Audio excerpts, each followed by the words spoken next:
নমস্কার। আজকের রেসিপি কাঁঠাল চিংড়ি বা এঁচোড় চিংড়ি, যাই বলি না কেন এটি কিন্তু খুব সহজভাবে তৈরি করে দেখিয়েছি। যে কোনো কেউ যে কোনো সময় এটি তৈরি করে নিতে পারবেন এবং খেতে তো দুর্দান্ত হয়। একবার তৈরি করে খেয়ে দেখবেন, তৈরি করা খুবই সহজ। তো চলুন দেখে নেওয়া যাক। এঁচোড় চিংড়ি তৈরি করার জন্য প্রথমে এখানে নিয়েছি আমি দেশি চিংড়ি নিয়েছি। দেখুন কতগুলো চিংড়ির কালার একটু কালচে ধরনের, কতগুলো একটু লাল লাল ধরনের। আপনারা গলদা চিংড়ি বা কুচো চিংড়ি যে কোনো ধরনের চিংড়ি নিতে পারেন। এখানে আমি দেশি চিংড়ি নিয়েছি। চিংড়িগুলোকে এবার কেটে ধুয়ে পরিষ্কার করে নেব। এঁচোড়টাকে কেটে নিয়েছি। এঁচোড় কাটার সময় হলুদ গোলা জলে এভাবে কেটে ডুবিয়ে রাখবেন, তবে দেখবেন এঁচোড়ের কালারটা সুন্দর আসবে। কালচে যে একটা কালার আসে সেটা কিন্তু আসবে না। দেখুন এঁচোড়ের রঙটা কিন্তু খুব সুন্দর হয়েছে। এভাবে হলুদ গোলা জলে ডুবিয়ে রাখতে হবে। আর দুটো মিডিয়াম সাইজের আলু এমন টুকরো করে কেটে নিয়েছি। আলু এবং এঁচোড়কে সেদ্ধ করে নেব। চিংড়িগুলোকে কেটে ধুয়ে পরিষ্কার করে নিয়েছি। এবার চিংড়ির মধ্যে লবণ আর হলুদ মেখে নেব। চিংড়ি মাছের মধ্যে লবণ হলুদ দিয়ে ভালো করে একটু মেখে নিচ্ছি। এবার এগুলোকে ভেজে নেব। কড়াইতে দিয়ে দিয়েছি তেল। তেলটাকে একটু গরম করে নেব। তেল গরম হয়ে যাওয়ার পর চিংড়ি মাছগুলোকে দিয়ে দেব। চিংড়ি মাছ ভাজতে কিন্তু বেশি সময় লাগে না, খুব কম সময়েই ভাজা হয়ে যায়। একটু নেড়ে চেড়ে লালচে করে ভেজে নেব। খুব বেশি সময় ধরে ভাজা যাবে না, কারণ খুব বেশি যদি ভাজা হয় তবে মাছগুলো কিন্তু একটু শক্ত শক্ত হয়ে যাবে, ফলে খেতে ভালো লাগবে না। দেখুন লালচে কালার এসে গেছে, এটি ভাজা হয়ে গেছে। এবার নামিয়ে রাখবো।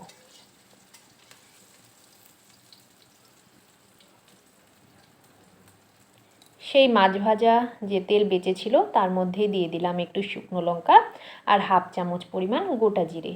ফোড়নটাকে একটু ভেজে নেওয়ার পর সেদ্ধ করে রাখা এঁচোড় আর আলু দিয়ে নেব। এটি 10 মিনিট সময় নিয়ে আমি সেদ্ধ করে নিয়েছি।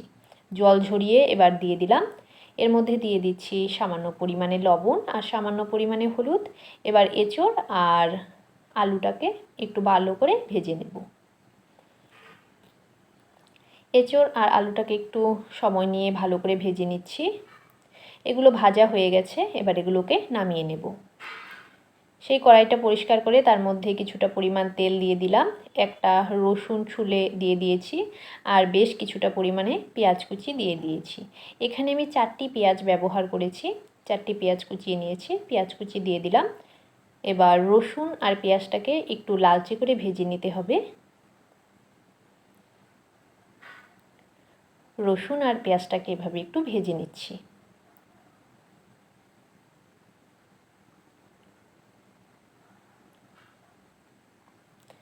কিছুক্ষণ ভেজে নেওয়ার পর একটি টমেটো কুচি দিয়ে দিলাম। টমেটো কুচি দিয়ে নেওয়ার পরও আরও কিছুক্ষণ ভেজে নিতে হবে।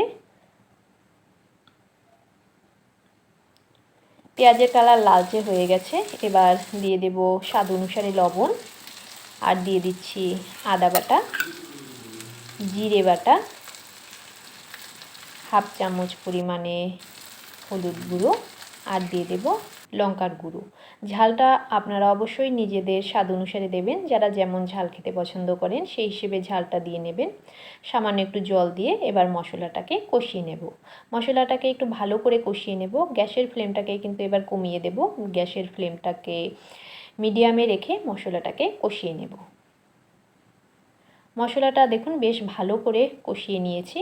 এবার ভেজে রাখা এঁচোড় আর আলু দিয়ে নিলাম। এঁচোড় আর আলু দিয়ে নেওয়ার পরও মশলার সঙ্গে বেশ ভালো করে একটু ভেজে নিতে হবে। এঁচোড় আর আলুটাকে মশলার সঙ্গে বেশ ভালো করে এভাবে মিশিয়ে নিচ্ছি।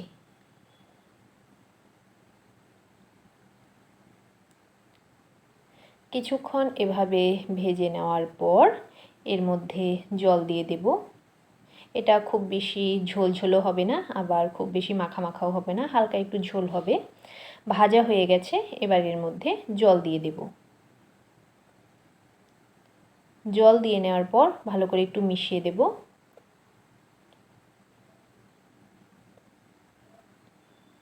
এবার একটি ঢাকনার সাহায্যে ঢাকা দিয়ে দেব। 5 মিনিট পর ঢাকাটাকে খুলে দিলাম। ঝোলটা কিন্তু ফুটতে শুরু করেছে। এবার ভেজে রাখা চিংড়িগুলো দিয়ে দেব। চিংড়িগুলো দিয়ে নেওয়ার পরও আরও বেশ কিছুটা সময় নিয়ে কিন্তু ঝোলটাকে জাল করে নেব। চিংড়িগুলোকে দিয়ে একটু মিশিয়ে দিচ্ছি। এভাবে তৈরি করে খেয়ে দেখবেন, খেতে তো খুবই ভালো লাগে আর খুব সহজভাবেই কিন্তু তৈরি হয়ে গেল। এটা রেডি হয়ে গেছে। এবার গরম মশলা আর ধনেপাতা কুচি ছড়িয়ে দিয়ে নামিয়ে সার্ভ করে নেব। খেতে তো দুর্দান্ত হয়, একবার তৈরি করে খেয়ে দেখবেন। আর যদি রেসিপিটি ভালো লেগে থাকে তবে একটি লাইক করবেন, কমেন্ট করে জানাবেন, আর বন্ধুদের সঙ্গে পারলে একটু শেয়ার করে দেবেন। আর তবে আজকে আমি রেসিপিটিকে এখানেই শেষ করছি। ধন্যবাদ।